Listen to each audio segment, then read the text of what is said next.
Halo guys, di kesempatan kali ini gue akan menginformasikan tipsnya atau cara-cara bagaimana sih cara mendaftar kuliah di UT apabila kalian merupakan calon mahasiswa yang ingin untuk kuliah di UT atau Universitas Terbuka.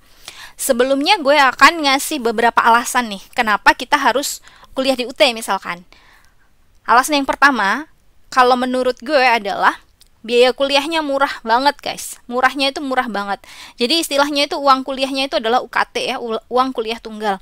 Kalian nggak ada bayar uang gedung, nggak ada bayar uang tetek bengek. Jadi ya udah uang kuliah itu aja yang kalian bayar. Nominalnya berapa? Contoh nih misalkan untuk di prodi hukum gitu ya. Satu semester kalau kalian ngambil 24 SKS itu tidak akan lebih dari 1,5 juta, di mana itu udah termasuk seluruh buku yang kalian daftarkan untuk semester ini. Jadi misalkan kalian ngambil 7 mata kuliah semester ini. Setiap mata kuliah dapat buku. Dan buku itu nanti akan dikirim langsung ke rumah kalian. Dan itu udah termasuk dengan biaya pengiriman dan juga seluruh buku yang diantar sampai ke depan rumah kalian guys gitu. Dan itu nggak lebih dari 1,5 juta. Murah banget kan? Itu maksimal ya. Kalau misalkan kalian cuma ngambil 18 SKS pasti lebih murah lagi, mungkin sekitar sejutaan gitu ya, misal. Jadi kuliah di UT itu murah. Jadi kalau misalkan kalian nggak punya budget banyak, kalian nggak punya uang banyak, terbatas gitu ya dari sisi anggaran, nggak ada salahnya nyoba kuliah di UT kalau kalian semangat untuk belajar. Terus yang kedua, kenapa kuliah di UT? Karena akreditasi prodinya itu udah bagus guys. Banyak prodinya itu yang akreditasinya udah B atau bahkan A. Sebagai contoh itu di prodi hukum akreditasinya udah A guys. Artinya apa? Kalau akreditasinya udah A berarti dia diakuin sama pemerintah kita kalau memang ini institusinya bagus, excellent gitu. Yang otomatis kalau misalkan kalian nih mau daftar kerja yang ada hubungannya dengan pemerintah nih, misalkan mau daftar jadi PNS, biasanya ada guys kalau misalkan daftar jadi PNS minimal akreditasi prodinya apa gitu. Biasanya B misalkan ya, berarti udah memenuhi syarat tuh. Jadi bisa kalau kalian kuliah di UT, udah lulus kalian bisa daftar jadi PNS. Itu contohnya guys. Nah lanjut ke yang ketiga, kenapa ke UT? Karena kualitasnya bagus ya. Jangan salah kalau kuliah di UT terus kalian merasa minder gitu, jangan. Karena memang kualitas di UT kalau menurut pengalaman gue itu bagus. Bagusnya gimana? Jadi sistem pembelajaran itu udah terstruktur banget. Dan jangan kira kuliah di UT itu gampang ya. Kalau kalian males-malesan, saya yakin gak bakal lulus gitu. Jadi memang harus rajin karena tugasnya banyak. Kalian bisa memilih banyak platform, tapi intinya adalah kalian harus mengerjakan tugas, kemudian juga ujian tuh harus perfect hasilnya kalau mau lulus. Jadi kualitasnya benar-benar udah terjaga sih kalau menurut gue. Nah, lanjut ke yang keempat ya. UT itu negeri guys, universitas negeri. Jadi artinya apa? Kalau universitas negeri ada banyak benefit sebenarnya ya dari negara yang diterima oleh UT, otomatis ke mahasiswa juga benefitnya lebih banyak gitu. Misalkan kalian bisa ikut kompetisi-kompetisi yang diselenggarakan khusus untuk perguruan tinggi nasional. Itu bisa kalian ikutan. Banyak banget jenis kompetisi yang diberikan gitu sebenarnya sama pemerintah pusat. Termasuk juga penelitian, kalian bisa gabung guys, penelitian dari pemerintah pusat, skema-skema khusus PTN misalkan. Itu bisa join. Kalian tinggal kontak aja admin UT masing-masing Pokja gitu ya. Masing-masing Pokjar kalian bisa kontak dan diskusi kalau kalian tertarik untuk ikut berbagai macam perlombaan atau kompetisi yang berkaitan dengan pemerintah pusat misalkan gitu. Terus alasan selanjutnya kenapa kuliah di UT? Tadi di awal-awal gue udah singgung, jadi kuliah di UT itu kualitasnya bagus. Artinya apa? Kuliah di UT itu nggak gampang. Jadi jangan menyangka kalau kuliah di UT bisa santai-santai gitu, enggak. Justru kalau kuliah di UT kalian harus belajar ekstra keras. Kenapa? Karena kalian harus meluangkan banyak waktu untuk belajar di samping aktivitas utama kalian. Misalkan nih, kalian sebagai pekerja, kerja dari jam 8 pagi sampai jam 5 sore. Habis kerja, kalian harus ngerjain tugasnya UT dan itu banyak jenis tugasnya. Oke. Kemudian yang alasan selanjutnya lagi terkait dengan tugas-tugas. Untuk skema pilihan cara belajar yang gue suka ya, sisi positif dari UT itu, skema pilihan belajarnya itu bervariasi banget. Jadi kalian bisa memilih sendiri. Contoh nih, ada namanya tuh web, ada namanya Tuton gitu ya. Tuweb itu apa, Tuton itu apa. Jadi kalau Tuton itu yang gratis ya guys, artinya kita tidak ada tatap muka sama sekali dengan dosen, tapi kita mengerjakan tugas-tugas melalui forum. Jadi kita berdiskusi dengan dosen itu melalui forum, dan itu dinilai. Jadi ada tugas-tugas banyak yang harus kalian kerjakan setiap minggu. Harus dikerjakan. Kemudian juga ada kuis dan ada tugas besar. Jadi tugas besar itu di minggu-minggu tertentu guys. 3 kali dalam satu semester kalian harus mengerjakan tugas besar. Nanti hasil dari tugas besar itu akan diperiksa oleh dosen kalian masing-masing, dosen mata kuliah. Dan kemudian nilainya akan keluar. Kalau kalian tidak mengerjakan semuanya itu, jangan harap nanti bisa lulus gitu ya. Sepintar apapun kalian, kalau nggak rajin mengerjakan tugas di UT, jangan berharap lulus gitu. Kemudian yang menarik lagi itu, kalau misalkan kalian nih misalkan bekerja nih, saya ternyata minggu ini saya full kerjaan saya dari Senin sampai Jumat. Kalau kalian milih skema Tuton misalkan yang gratis itu ya, kalian nggak perlu khawatir karena kalian kalau saya sibuk nih di hari Senin sampai Jumat, kalian bisa ngerjakan di hari Sabtunya atau hari Minggunya. Jadi 1 kali pertemuan gitu ya, jadi 1 kali minggu pertemuan kalau di Tuton itu kalian bisa mengerjakan dari hari Senin jam 00.00 waktu Indonesia Barat sampai jam 23.59 waktu Indonesia Barat di hari Minggu. Jadi di rentang waktu itu kalian bisa bebas. Kalian mau pilih waktu di mana untuk mengerjakan, bebas gitu. Itu alasan ya kalau bagi saya kenapa kalian harus kuliah di UT. Oke, itu pengantarnya. Sekarang kita lanjut ya. Jadi bagaimana sih cara mendaftar secara mandiri? Jadi gini, kalau kalian mendaftar itu bisa 2. Pertama, datang di kantor UPJJ kota masing-masing. Kalau di kota kalian ada perwakilan UT, silahkan bisa langsung datang ke sana. Atau yang kedua, kalian bisa melakukan semua proses itu secara online, mendaftarkan diri secara online gitu ya. Kita masuk ke website ini ya, sia.ut.ac.id. Kemudian akan keluar halaman seperti ini. Coba dibaca ya, ini ada admisi calon mahasiswa, klik di sini untuk mendaftar sebagai mahasiswa UT. Nah, nanti banyak dokumen-dokumen yang harus kalian lengkapi. Dokumennya dari mana mengunduhnya? Nah, dari sini nih, formulir pendaftaran dapat diunduh di sini ya, https www.ut.ac.id/formulir. Kemudian di sianya ini ya, kalian kliknya di calon mahasiswa ya, bukan di mahasiswa. Jadi ada 2 pilihan nih, ada calon, ada mahasiswa. Nah, kalian pilihnya di calon mahasiswa dulu. Sekarang kita buka dulu ini ya, formulir pendaftarannya. Nah, formulir pendaftarannya ini nih, ini yang bisa kalian download ya. Jadi ini semuanya bisa di-download dan kalian isi, harus diisi ya. Jadi ada formulir data pribadi, isian pas foto, surat pernyataan kebenaran, kemudian profesional guru. Kalau profesional guru di sini ada catatannya ya guys. Jadi program PGSD dan PG PAUD FKIP itu harus mengisi poin 1 sampai 4. Tapi kalau program sarjana dan diploma dari FE, FHISIP, FKIP dan FST itu cukup mengisi 1 sampai 3. Kemudian kalau misalkan ada perubahan data pribadi dan pengunduran diri sebagai mahasiswa, ngisinya di sini. Kalau kalian misalkan nanti tengah jalan nih, aduh saya kayaknya nggak sanggup deh jadi mahasiswa di UT, berarti harus melakukan pernyataan pengunduran diri di sini, gitu ya. Ini bisa di-download semuanya. Oke, kita kembali ke halaman utama Sisia ya guys.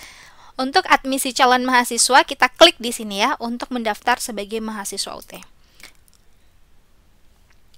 Ini ada tahapannya ya. Jadi tahapan pertama adalah membuat akun, tahap kedua adalah mengisi data pribadi, tahap 3 adalah validasi data pribadi, dan tahap 4 baru registrasi mata kuliah. Untuk registrasi mata kuliah ini nanti bayar-bayar dan kawan-kawan untuk pengisian SKS itu di sini guys ya. Mungkin di video lain akan gue bahas. Baik, sekarang klik di sini untuk melakukan proses pendaftaran. Klik aja.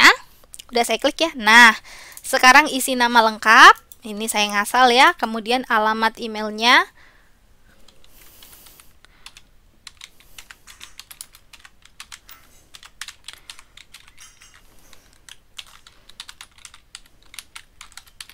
kemudian isikan passwordnya, asal aja ya.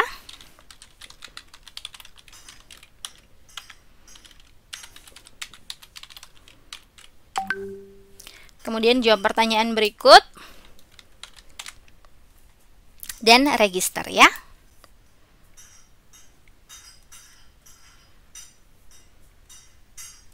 Nah, sekarang aktif ini ya tulisannya ya, registrasi akun Anda berhasil. Untuk melanjutkan ke proses selanjutnya, silahkan buka alamat emailnya ya. Oke, alamat emailnya kita konfirmasi terlebih dahulu.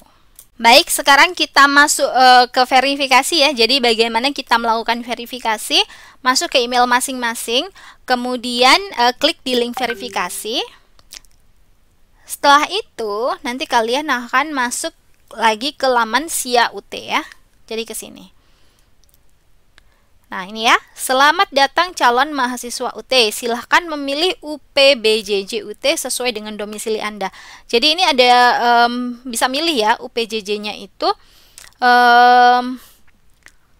tidak di setiap kota ada, tapi kota besar pasti ada. Nah, pilih yang paling dekat dengan lokasi Anda. Tujuannya apa? Misalkan nih, kalau sekarang masih pandemi ya, jadi kalau masih pandemi itu ujiannya masih online, kalian bisa ujian di rumah masing-masing. Tapi kalau misalkan nanti udah selesai pandemi, ketika ujian kalian mungkin harus datang ke UPBJJ setempat yang terdekat. Jadi jangan pilih yang jauh ya. Misalkan nih gue domisilinya di Jakarta, terus gue pilihnya ujiannya di Makassar misalkan, jangan ya. Gitu, itu triknya. Nah, ini sekarang pilih aja ya. Misalkan gue pilih nih di Sorong, ada ya. Jadi ini nama kotanya dan kodenya ya, kode UPJJ setempat. Ada Sorong, Banda Aceh, Medan, Batam, Padang, Pangkal Pinang, Pekanbaru, Jambi, Palembang, Bengkulu, banyak ya. Nah, ini yang di Jawa ya, ada Jakarta, Serang, Bogor, Bandung, Purwokerto. Nah, ini ada Tarakan ada, Surabaya ada, Malang ada, Jember ada, Denpasar ada. Banyak ya, di mana-mana. Dan ada juga yang layanan luar negeri. Misalkan kalian sekarang di Singapura atau di Malaysia, bekerja di sana sebagai pekerja gitu ya, kemudian pingin mendapatkan gelar S1 gitu, karena ada waktu luang lah untuk belajar, itu kalian bisa gitu ya, pilih yang layanan luar negeri. Oke, gua pilih yang Ternate ya. Kemudian silahkan pilih jenjang yang Anda ingin tempuh, apakah sertifikat aja, D3, S1, S2 atau D4 gitu ya. Bedanya apa D4 sama D1? Kalau D4 ini lebih ke sarjana terapan ya. Jadi sarjana terapan itu lebih banyak prakteknya daripada teori. Kalau S1 itu teoritis gitu. Sama ya ini ya, sama-sama 4 tahun. Oke, saya pilih misalkan di strata 1 ya, diklik. Kemudian kalian pilih fakultasnya apa kalian pinginnya. Contoh nih, misalkan saya pinginnya fakultas hukum deh. Kemudian klik pilih program studi yang diinginkan. Misalkan saya pilihnya ilmu hukum gitu ya. Nah, sekarang kita next ya ke selanjutnya.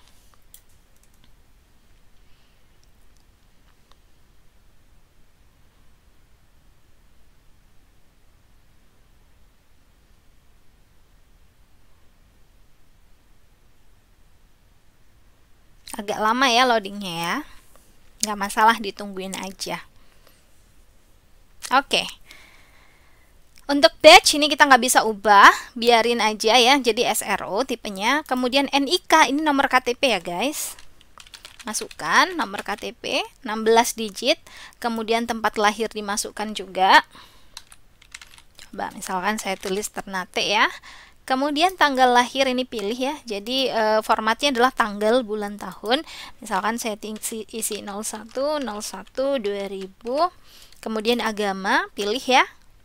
Kemudian jenis kelamin, kewarganegaraan, status perkawinan diisi juga. Kemudian provinsinya bisa kosong, bisa juga kalian isi ya. Misalkan nih saya anggap tadi di Ternate ya, berarti Ternate itu di Sulawesi. Sulawesi mana ya? Apa Maluku ya? Maluku ya Ternate ya, sorry. Kemudian kabupatennya pilih.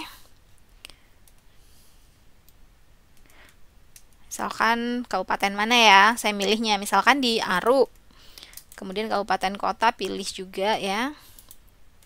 Kok nggak muncul ya? Oke, saya pilih yang agak gampang deh. Nggak ada juga loh. Oh, ini baru muncul deh. Ini ya, misalkan di Kecamatan Damer gitu. Kemudian ini alamat pengiriman atau alamat rumah, tolong jangan sampai salah karena ini nanti digunakan untuk mengirim buku kalian. Jadi selengkap mungkin. Kalau misalkan nggak ada nomor rumah gimana? Paling nggak ada identifikasi gitu ya, RT, RW, kode pos harus ada. Kemudian juga identifikasi ciri khas, misalkan, oh rumah saya yang di depan rumah itu ada pohon beringin gede gitu, di sebelahnya rumah Pak RT misalkan gitu ya. Jadi identifikasinya harus spesifik dan sejelas mungkin agar bukunya bisa terkirim sampai ke rumah kalian. Kenapa harus ada buku atau modul? Karena itu yang akan dipakai untuk mengerjakan tugas-tugas di UT gitu ya. Selama mata kuliah itu dipakai untuk mengerjakan tugas-tugas. Jadi jangan sampai salah kirim bukunya ya. Oke. Kemudian ini kalau yang star ini ya, ada star merah, artinya wajib diisi. Kalau misalkan nggak ada starnya, nggak usah diisi, nggak apa-apa. Gitu ya. Nah, kemudian nomor HP ini gunanya untuk apa? Nomor HP ini untuk verifikasi guys. Jadi misalkan nih kalian udah bayar UKT, udah bayar SPP, kan itu bisa dibayar online lewat Tokopedia misalkan, atau lewat virtual account M-Banking kalian masing-masing, atau lewat Alfamart juga bisa. Nah, setelah kalian selesai membayar SPP, nanti kalian akan dapat konfirmasinya lewat WA-nya ke nomor HP kalian yang terdaftar sewaktu kalian melakukan registrasi sebagai calon mahasiswa ini. Gitu ya. Kemudian ini diisi juga ya, wajib diisi nama ibu kandungnya siapa. Kemudian jenis layanannya pilih salah satu ya. Di sini tuh terkaitnya dengan price list guys. Kalau gue akan pilih yang non SIPAS ya. Jadi nanti ada yang paket ya. Sini paket itu berarti udah ditentukan. Atau kalau gue sih pilih yang SIPAS aja ya. Jadi sini checklist di SIPAS aja, kecuali kalau kalian misalkan mau privilege tertentu gitu, nggak apa-apa pilih yang nggak SIPAS, nggak apa-apa gitu ya. Kok nggak mau ya? Oke, jadi pilihnya yang non pendas, semi S1 sistem paket. Ini bisa kalian baca ya, atau non TTM bisa, atau non pendas bisa. Kemudian status pekerjaan diisi ya, referensinya dari mana diisi juga, ada disabilitas tidak, itu diisi juga, tidak, kalau tidak ada diisi tidak ada ya. Ini nggak wajib isi, dikosongin aja. Kemudian jenjang pendidikan terakhir diisi juga, terakhir misalkan dari SLTA, kemudian oke. Kok gini munculnya ya? Oke, kemudian perguruan tinggi asal, kalau nggak ada nggak usah diisi. Jurusan asal diisi, ini wajib ya, IPA, IPS, atau misalkan dari SMK, SMEAN, diisi aja, ini banyak nih. Nah, tuh banyak, sebanyak ini ya, kalian bisa pilih. Kemudian nomor ijazah diisi juga ya, ini wajib ya untuk nomor ijazah. Tahun ijazah juga wajib diisi.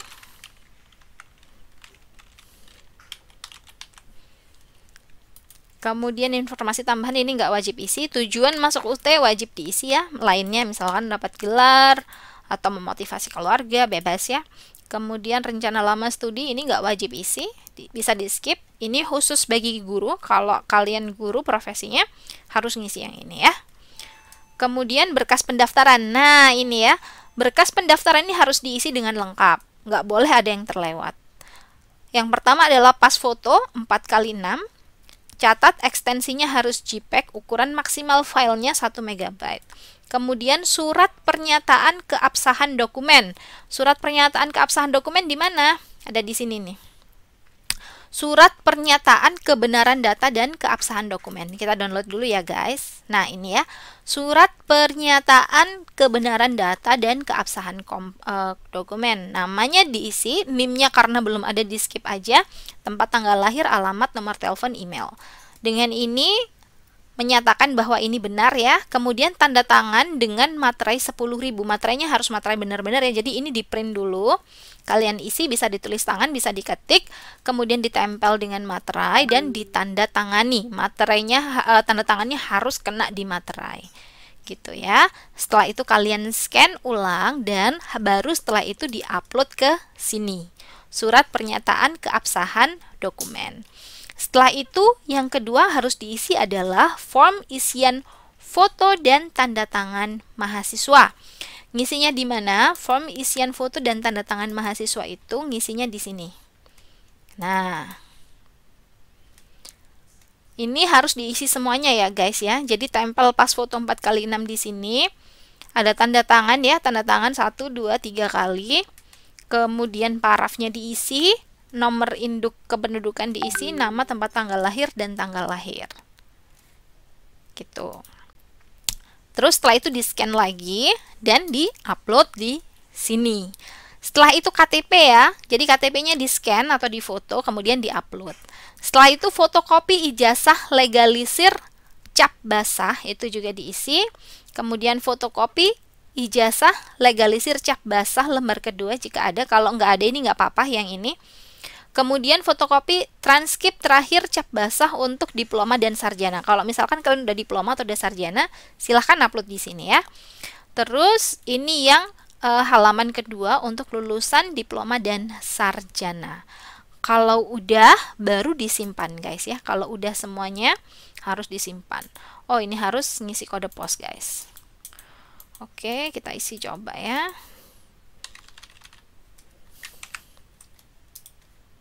Kok nggak mau ya? Atau saya pilih yang agak gampang deh ya. Yang mana misalkan di luar negeri deh.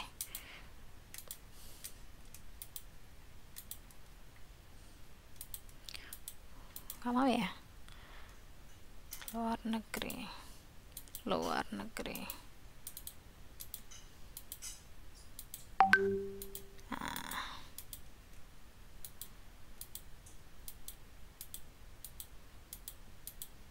Nah, udah ya. Coba kita simpan. Oh, ini harus diisi ya guys. Jadi pas foto, keabsahan dokumen ini harus diisi. Oke, kita coba upload ngasal dulu ya.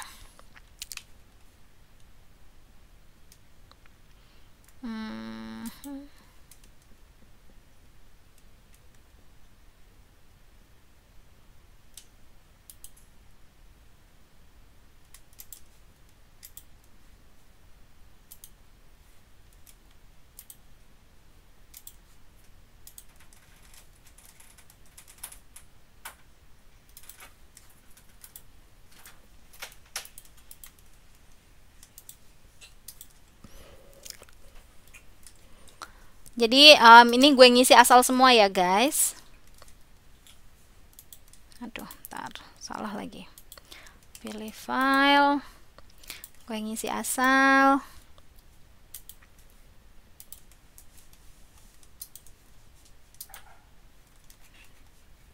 Oke ya. Terus coba kita simpan ya. Nah guys, jadi setelah loading tadi kita udah berhasil nih diverifikasi ya. Ini ya data pribadi sementara, nomor registrasi sekian berhasil disimpan dengan data-data berikut ini dan kalian bisa mengubahnya. Kemudian kalian juga akan mendapatkan notifikasi melalui email, di mana yang Anda perlu lakukan selanjutnya, yang pertama adalah tunggu sampai UPBJJ melakukan validasi data pribadi. Kalau lebih dari 2 kali 24 jam belum divalidasi, hubungi UPBJJ terkait. Setelah itu kalian juga bisa mulai melihat-lihat katalog kurikulum di link yang mereka berikan. Begitu ya. Dan setelah data pribadi Anda divalidasi, Anda akan mendapatkan email selanjutnya dari UT. Jadi di poin ini kalian tinggal menunggu telepon atau WA dari UPBJJ. UPBJJ tadi ya di awal ya. Jadi kalian mendaftar di kota terdekat di mana di situ ada perwakilan UT. Nanti yang mereka akan memverifikasi data kita, kemudian menginformasikan, oh ternyata dokumennya kurang ini, oh ternyata kalian perlu ngisi yang di kolom ini itu masih belum diisi, atau oh isian di kolom ini salah, kalian harus ngisi lagi gitu ya. Itu nanti akan dikonfirmasi oleh UPBJJ terdekat dari pendaftaran ketika kalian lakukan pendaftaran di SIA tadi ya, di SIA-nya UT. Kalau misalkan sampai 2 kali 24 jam belum ada konfirmasi dari UPBJJ yang sudah kalian daftarkan, kalian telepon langsung ke kantor UPBJJ tersebut guys.